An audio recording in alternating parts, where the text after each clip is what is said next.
بسم اللہ الرحمن الرحیم۔ شروع اللہ کے نام سے جو بڑا مہربان نہایت رحم کرنے والا ہے۔ ناظرین، آج کی جو میری ویڈیو کا ٹاپک ہے وہ ہے صدقہ فطر یعنی فطرانہ کس کو دیں۔ صدقہ فطر کی اہمیت اس قدر زیادہ ہے کہ نبی اکرم صلی اللہ علیہ وسلم کی حدیث ہے کہ عید الفطر سے قبل پیدا ہونے والے ایک دن کے بچے کا فطرانہ ادا کرنا بھی لازم ہے۔ سیدنا ابن عباس رضی اللہ تعالی عنہ فرماتے ہیں کہ رسول اکرم صلی اللہ علیہ وسلم نے روزے دار کو لغو اور بیہودہ باتوں سے پاک کرنے اور مساکین کو کھلانے کے لیے صدقہ فطر مقرر فرمایا ہے۔ مٹی میں ملے ہوئے بہت سے بیج اور جڑیں جو طویل عرصے سے نیم مردہ حالت میں پڑے ہوتے ہیں، جوں ہی موسم بہار آتا ہے تو ان میں زندگی کی رمق پیدا ہو جاتی ہے اور پھر دیکھتے ہی دیکھتے گرد و غبار اڑانے والے میدان شادابی سے لہلہانے لگتے ہیں۔ آنکھوں کو خیرہ کر دینے والی سبزہ اور ہریالی کو دیکھ کر انسان تصور بھی نہیں کر سکتا کہ اس سے قبل یہاں دھواں اڑا کرتا تھا اور دلوں کو فرحت بخشنے والی سبزہ کا یہاں نام و نشان تک نہیں تھا۔ مسلمان اور رمضان مبارک کی مثال ایسی ہے چونکہ انسان خطا کا پتلا ہے، سارا سال عبادت و معاملات میں اس سے غلطیاں اور کوتاہیاں سرزد ہوتی رہتی ہیں اور امت مسلمہ کے بہت سے افراد کے دلوں میں ایمان کی حرارت کمزور ہونے لگتی ہے۔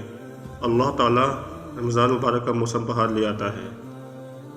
مسلمان مساجد کا رخ کرتے ہیں، اللہ کی رضا کے لیے بھوک اور پیاس برداشت کرتے ہوئے روزہ رکھتے ہیں، قرآن کی تلاوت اور صدقہ و خیرات کو معمول بنا لیتے ہیں۔ اسی طرح جن کو اللہ توفیق سے نواز دے وہ اعتکاف کی بھی سعادت حاصل کرتے ہیں، اپنی نظروں کی حفاظت، جھوٹ، غیبت، چغلی، حسد، بغض، کینہ، اس طرح کے دیگر گناہوں سے بچتے ہیں۔ تو اللہ تعالیٰ مسلمانوں کے اندر ایمان کی چاشنی اور شادابی پھر سے تازہ کر دیتے ہیں اور وہ تقوی اور پرہیزگاری کے راستے پر چل پڑتے ہیں۔ رمضان مبارک میں ایک ماہ کے مسلسل روزے رکھوانے کا مقصد ہی یہ ہے کہ وہ تمام گناہ جو انسان کی عادت بن چکے ہوتے ہیں اور انسان انہی گناہ نہیں سمجھتا، اللہ تعالیٰ انہیں بھی ختم کروانا چاہتا ہے اور اپنے بندوں کو گناہوں سے بالکل پاک صاف کرنا چاہتا ہے۔ روزے کے مسائل و احکامات، فضائل نماز، تراویح، کن لوگوں پر روزہ رکھنا فرض اور کن لوگوں کو اس کی رخصت ہے، ہم درج ذیل سطور میں صرف رمضان مبارک میں ادا کیے جانے والے کے ایک اہم فریضے کی طرف توجہ دلانا چاہتے ہیں جس کا ادا کرنا سب پر واجب ہے۔ اسے صدقہ فطر کہتے ہیں۔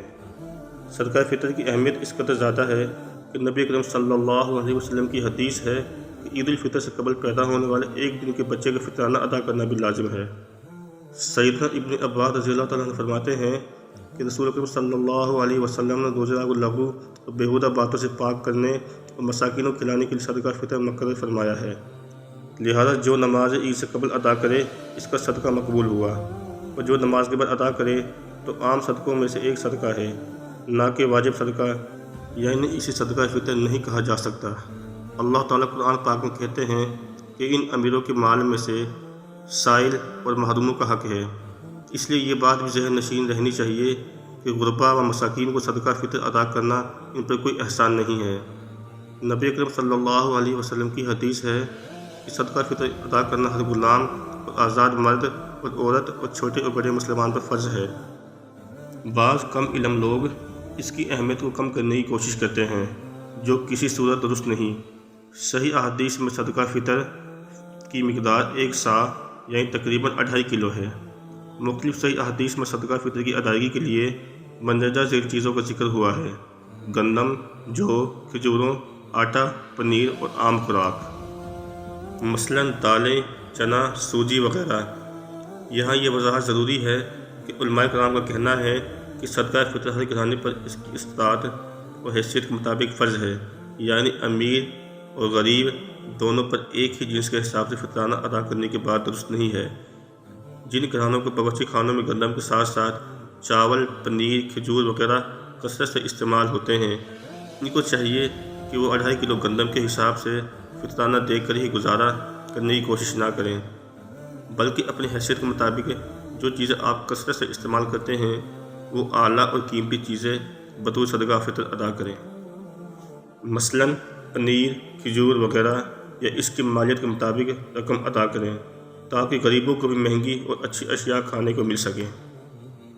فطرانہ ادا کرنے کے وقت سے متعلق نبی اکرم صلی اللہ علیہ وسلم کی حدیث ہے کہ صدقہ فطر یعنی فطرانہ لوگوں کو عیدگاہ کی طرف جانے سے پہلے ادا کر دیا جائے۔ سیدنا ابن عمر رضی اللہ تعالیٰ عنہ بیان فرماتے ہیں